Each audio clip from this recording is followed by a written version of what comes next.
आज आपण पोपई वडी करणार आहे। त्याच्यासाठी मी ही पोपई घेतलेली आहे, स्वच्छ धुवून पुसून घेतलेली आहे। आता आपल्याला काय करायचं, याची साल काढायची आणि बारीक बारीक ह्याचे आपल्याला काप करून घ्यायचे। हे पहा, मी पोपई तो सर्व कट करून त्याची छोटी छोटी मी असे काप केलेले आहेत। आता आपण काय करायचं, हे एका मिक्सरचा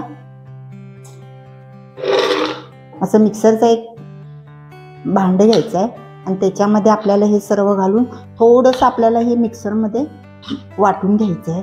थोडीशी पेस्ट करून घ्यायची आहे त्याची। हे पहा, मिक्सरच्या भांड्यामध्ये सर्व मी घातलेले आहेत फोडी आणि आता आपण मिक्सरला हे थोडंसं फिरवून घेऊया। हे पहा,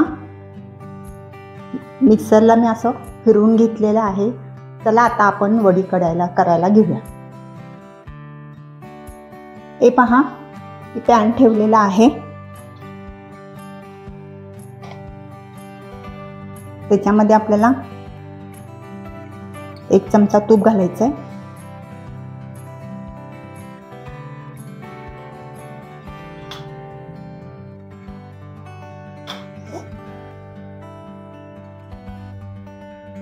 तूप विरघळल्यानंतर त्याच्यामध्ये आपल्याला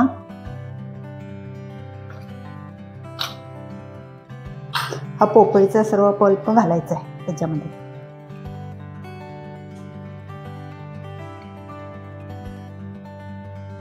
त्याच्यामध्ये सर्व पोपईचा पल्प घातलेला आहे आणि आपल्याला हे सर्व मिक्स करून हलवून घ्यायचं आहे। गॅस मध्यमच ठेवायचा। तुम्हाला जर मिक्सरला हे पोपईचं जर वाटायचं जर नसेल तर तुम्ही नुसतं छोट्या छोट्या बारीक बारीक फोडी करून असा तुपामध्ये घालून मिक्स केलं तरी सुद्धा चालतं। हे पहा, त्याच्यामध्ये पाऊण कप खोबऱ्याचा चुरा परत आपल्याला हलवायचा आहे। घट्टपणा येण्यासाठी आपण हा खोबऱ्याचा चुरा घालायचा आहे।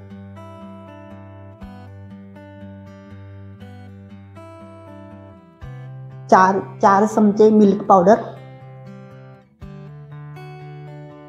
घालून आपल्याला सर्व हे मिक्स करून घ्यायचं आहे। मिल्क पावडर घातल्यानंतर ताबडतोब आपल्याला हे सर्व मिक्स करून घ्यायचं आहे। सर्व मिक्स करून घ्यायचं आहे।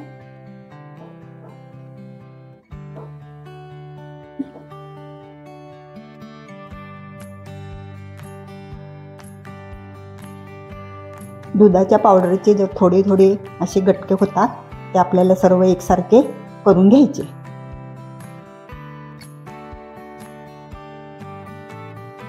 त्याच्यामध्ये अर्धा कप साखर, पोपई जास्त गोड असल्यामुळे कशी गोड आहे काय बघून आपल्याला साखर त्याच्यामध्ये घालायची। पोपई जराशी गोड असल्यामुळे साखर आपल्याला कमीच घालायची आणि आपल्याला हे सर्व असं मिक्स करून घ्यायचं आहे। त्याच्यामध्ये आपल्याला वेलची पावडर 1 चमचा आणि आपल्याला हे गोळा होईपर्यंत आता आपल्याला हे शिजवून घ्यायचं आहे। हे पहा, असं आपल्याला गोळा होईपर्यंत आपल्याला हे सर्व शिजवून घ्यायचं आहे।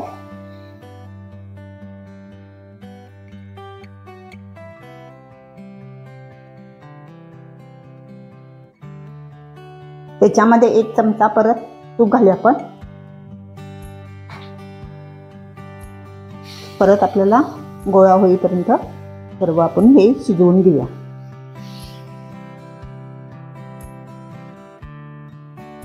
हे पहा, आपला गोळा आणखी बनत आलेला आहे।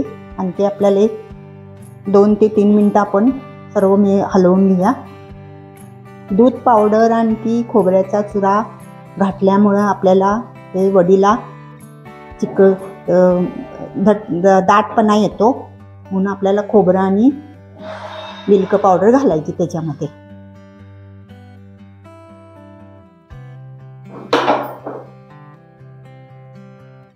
हे पहा, आपला गोळा बनलेला आहे.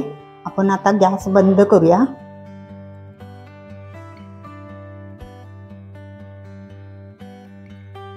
हे पहा, मी असं थाळ घेतलेलं आहे, त्याला तूप लावलेलं आहे थोडंसं, आणि आपण हे ह्याच्यामध्ये घालायचं सर्व.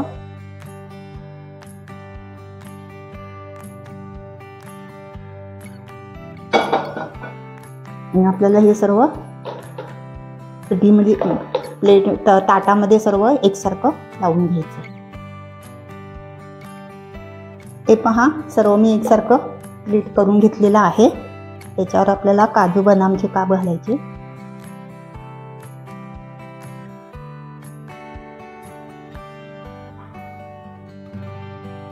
हे पहा, परत ह्याच्यावर आपण काजू बदामचे काप लावून असं आपल्याला हे दाबून घ्यायचं आहे.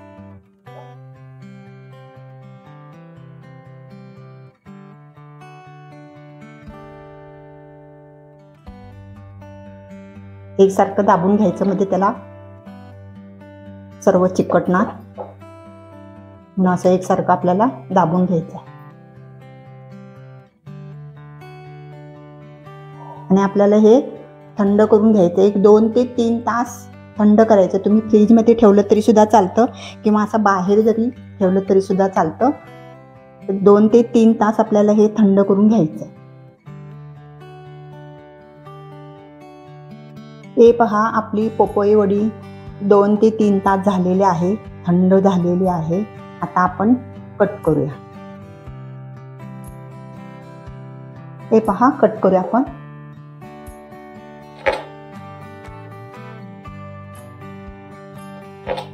छान अशी थंड व्हायला द्यायचे.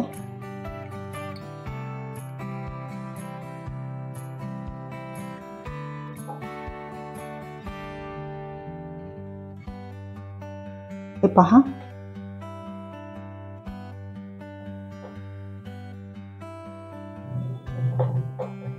तुम्हाला छोटे मोठे कसे कट करायचे तसे कट करायचे.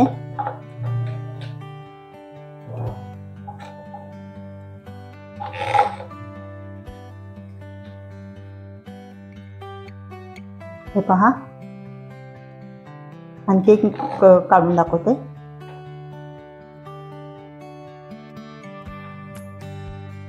हे पहा,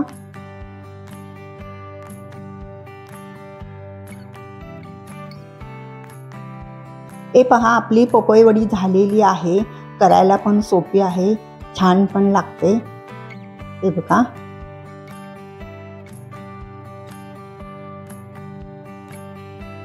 एकदम छान झालेली आहे. तुम्ही नक्की करून पहा.